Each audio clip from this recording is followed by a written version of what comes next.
کیا آپ نے کبھی سوچا ہے کہ کچھ بیویوں نے اپنی زندگی اپنے شوہر پر نچھاور کر دی ہے، محبت، عزت، خدمت سب کچھ دے دیے، لیکن بدلے میں کیا ملا؟ تلخ جملے، سرد رویہ اور کبھی کبھی بے وفائی کا زہر۔ کیوں ایسا کیوں ہوتا ہے؟ Welcome back to my channel. السلام علیکم، کیسے ہیں آپ سب؟ آئی ہوپ آپ سب ٹھیک ہوں گے۔ اللہ کے فضل و کرم سے میں بھی ٹھیک ہوں۔ تو آج پھر آپ لوگوں کی بہن Sameera Irfan new life style اور نیو ولاگ کے ساتھ اور نیو ٹاپک لے کر آپ لوگوں کی خدمت میں حاضر ہوئی ہیں۔ تو امید کرتی ہوں آپ لوگوں کو میرے ولاگ پسند آتے ہوں گے۔ میرے ولاگ جسٹ اپنے گھر کے تمام کام دکھانے کے نہیں ہیں، میرے ولاگ اپنے تمام بہنوں کے لیے جو گھروں میں پریشان حال ہیں ان کو موٹیویٹ کرنے کے لیے ہوتے ہیں۔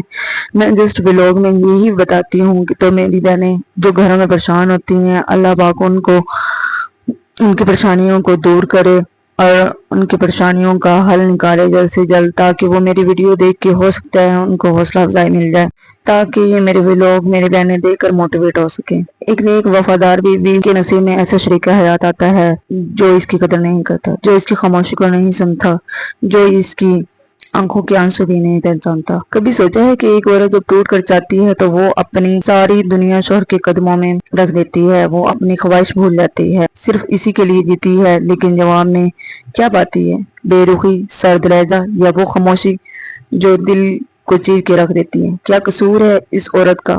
یہ کہ وہ صبر کرتی ہے یا یہ کہ وہ دل سے محبت کرتی ہے؟ اس لیے اس کو ہمت نہیں ملتی کہ وہ اپنا ہی سہارا ٹوٹ جائے تو پھر ایک بیوی کا دل کہاں جائے؟ پھر ایک سوال اور کچھ شوہر جو ایماندار ہیں، جو اپنی بیوی کا سہارا بنتے ہیں، جن کی زبان سے عزت کے سوا کچھ نہیں ملا، جو اپنی محنت اور اپنی محبت سب کچھ بیوی پر قربان کر دیتے ہیں، لیکن انہیں بدلے میں ایک ایسی بیوی ملتی ہے جو ناشکری کرتی ہے، جو قدر نہیں جانتی، ہر وقت شکایتوں کے پہاڑ کھڑے کرتی رہتی ہے۔ یہ سب کیوں؟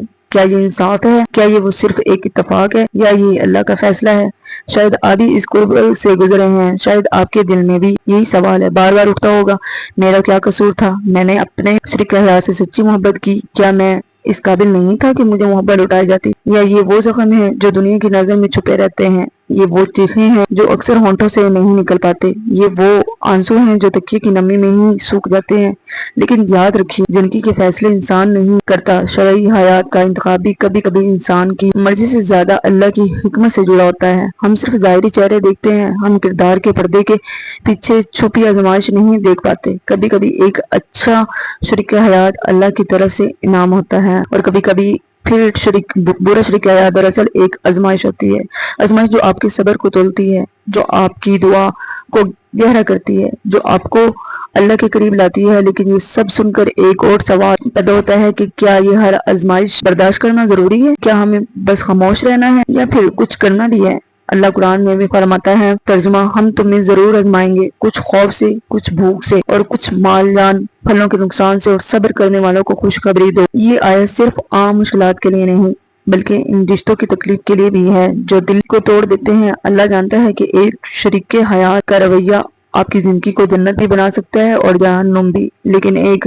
بات یاد رکھیں، جو اس آزمائش میں صبر کرتا ہے اور اللہ کی طرف رجوع کرتا ہے، اس کا بدلہ اللہ کے ہاں محفوظ ہے۔ انسان کی محبت ختم ہو سکتی ہے لیکن اللہ کا اجر کبھی ختم نہیں ہوتا۔ کبھی سوچا ہے شریک حیات کے بدلتے رویے کو برداشت کرنا کتنا مشکل ہوتا ہے؟ وہ شخص جو کبھی آپ کی مسکراہٹ کی وجہ تھا، آج آپ کی خاموشی کی وجہ بن جائے۔ یہ صرف ایک تبدیلی نہیں، یہ ایک ٹوٹ پھوٹ ہے جو آہستہ آہستہ انسان کے دل کو کھوکھلا کر دیتی ہے۔ وقت کے ساتھ زخم بھرنے کے بجائے گہرے ہوتے جاتے ہیں۔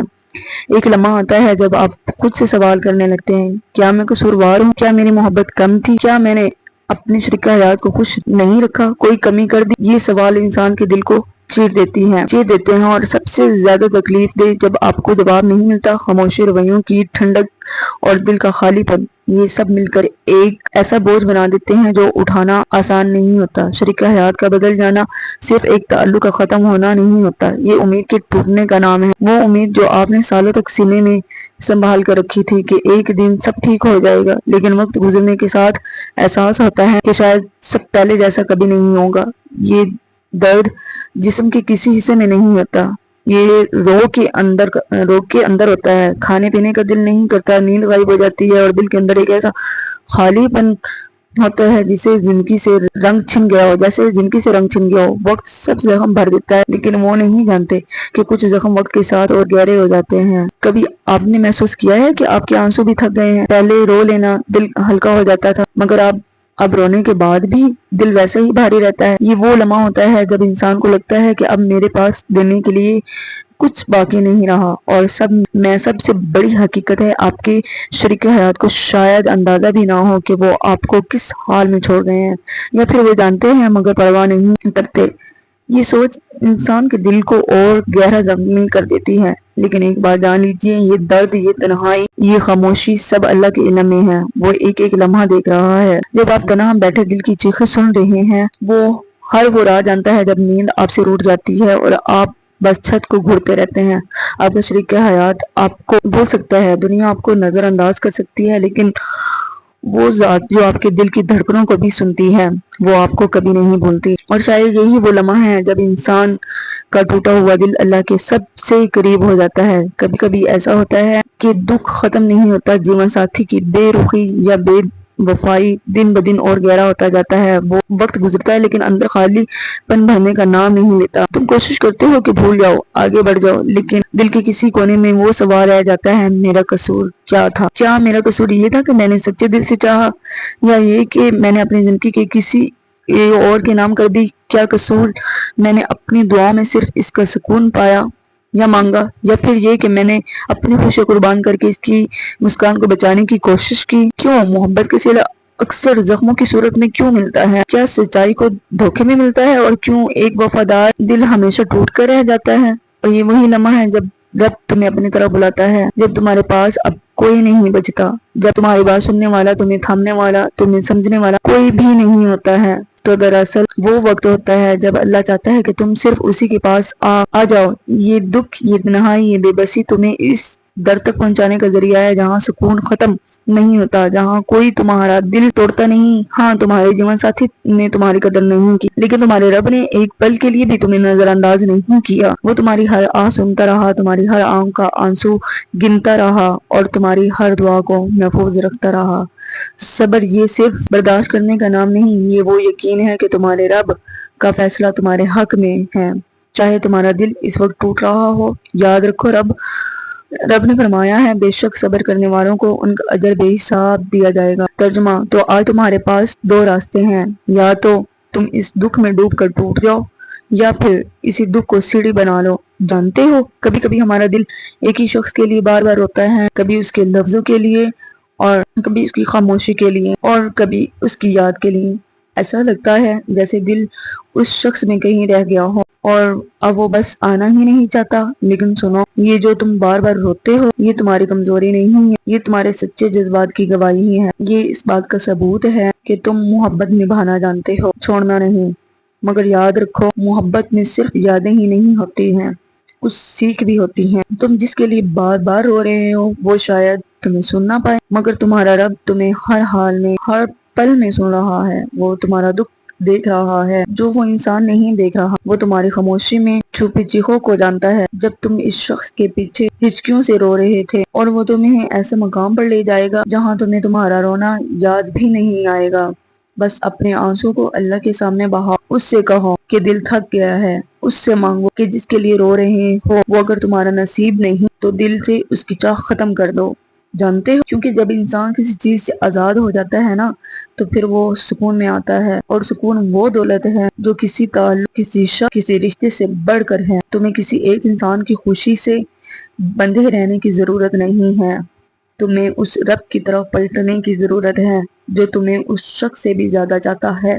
یاد رکھو، تمہارے آنسو ضائع نہیں جا رہے ہیں، اللہ تمہیں صبر دے رہا ہے، سبق دے رہا ہے، اور وہ بہت جلد تمہیں وہ دے گا جو تمہارے حق میں سب سے بہتر ہوگا۔ تو بس ہار مت مانو، اللہ سے مانگتے رہو، رو پڑو، مگر امید کا دامن کبھی مت چھوڑو۔ اور یاد رکھنا، تم جس کے لیے رو رہے ہو وہ تمہاری تقدیر کا فیصلہ نہیں کرتا، تمہاری تقدیر کا فیصلہ صرف وہ رب کرتا ہے جو تمہارے دل کے حال سے واقف ہے۔ اگر اس نے کسی کو تمہاری زندگی سے نکالا ہے تو یقیناً اس میں بھی کوئی بہتری ہے۔ کبھی کبھی جس چیز کو کھونا سمجھتے ہیں وہی دراصل اللہ کی طرف سے بچایا جانا ہوتا ہے، لیکن ہم نہیں سمجھتے۔ تو بس خود کو تھامے رکھو، اپنے رب پر بھروسہ رکھو اور یقین رکھو کہ جو جانے کے لیے تھا وہ چلا گیا، مگر جو تمہارا مقدر ہے وہ راستہ بنا کر تم تک ضرور پہنچے گا، اور جب وہ آئے گا تو تمہارا دل رونا بھول جائے گا، کیونکہ اللہ جب دیتا ہے تو خاموشی کے ساتھ ایسا سکون دیتا ہے جو کسی انسان کے لفظوں میں نہیں ہوتا۔ صبر کرو۔ اگر آپ کو میری بات سمجھ آئے تو اس پر ضرور عمل کریے گا اور کومنٹ سیکشن میں ضرور بتائیے گا۔ دعاؤں میں یاد رکھیے گا، اللہ آپ سے بہت محبت کرتا ہے۔ تو یہاں پہ انہی باتوں کے ساتھ ہماری ساتھ ساتھ بریانی بھی تیار ہو رہی ہے۔ میں بنا رہی تھی بریانی اور میں نے پیاز اوپر رکھ دیے ہیں، سارا مسالہ وغیرہ میں نے ریڈی کیا ہے، اور ساتھ میں نے کیک اٹھائے ہیں کھانے کے لیے۔ میں نے کہا چلو ساتھ ساتھ بریانی بنائیں گے اور اپنا ٹاپک بھی آپ لوگوں کے ساتھ ڈسکس کریں گے، اور ساتھ ساتھ کچھ اپنا پیٹ پوجا بھی ہوتی رہے گی۔ تو یہ میں نے سارے پلیٹ میں مسالے ڈال کر پہلے سے رکھ لیے ہیں، اور ادھر میں نے پیاز فرائی ہونے کے لیے رکھ لیے ہیں، کیونکہ ہمارے پاس گیس نہیں آ رہی ہے نا، ہمارے پاس گیس کا بہت زیادہ ایشو بنا ہوا ہے، سوئی گیس نہیں آ رہی، تو سلنڈر پہ ہمیں نا چھوٹا چولہا میں نے بھروایا ہے، اسی کے اوپر مجھے سارا کچھ بنانا پڑتا ہے، اور یہ اس کی اونچائی زیادہ ہے نا، تو پھر شیڈ کے اوپر میں رکھ کے بنا نہیں سکتی ہوں کھانا، اس لیے مجھے نا نیچے رکھنا پڑتا ہے چولہا، اور پھر میں نیچے رکھ کے نا ساری ہانڈی روٹی کرتی ہوں۔ اور ویسے بھی ہمارے پاس لائٹ چلی جاتی ہے، لائٹ کے جانے کا بھی ٹائم ہو گیا، اس لیے میری کوشش ہے کہ میں جلدی جلدی بنا لوں۔ یہ میں نے ساتھ لہسن ادرک کا پیسٹ بھی بنا کے رکھ لیا ہے، اور وہ بھی میں نے اب ڈال دیا ہے، اس کے اندر پیاز فرائی ہو گئے ہیں۔ یہ میرا جو چھوٹا بیٹا ہے یہ مجھے آ کے تنگ کر رہا تھا، ماما یہ مجھے دے دو میں بناتا ہوں۔ اچھا، جو میں نے ویڈیو میں آپ لوگوں کے ساتھ ٹاپک ڈسکس کیا ہے، امید کرتی ہوں آپ لوگوں کو یہ میرا ڈسکس جو بھی ٹاپک میں نے کیا ہے یہ سمجھ میں آیا ہوگا، اور میری تمام جو بہنیں جو گھروں میں پریشان ہیں، جو اللہ کی رحمتوں سے نا امید ہو چکی ہیں، میں بس اسی لیے میں نے یہ ولاگ بنایا ہے کہ میں اپنے ان بہنوں کو موٹیویٹ کر سکوں، وہ اپنی زندگی میں پریشان ہیں تو وہ آگے بڑھنے کا سوچیں، نہ کہ اپنی سوچوں میں گم ہو کر وہیں پہ اپنی زندگی کو ایسے سمجھیں کہ بس ہماری زندگی ختم ہو چکی ہے۔ نہیں، آپ طاقتور ہو، آپ کر سکتی ہو، آپ کو اپنے لیے جینا ہوگا، آپ کو اپنی زندگی میں بڑھنا ہوگا۔ میری تمام بہنیں میں نے ایسی ایسی دیکھی ہیں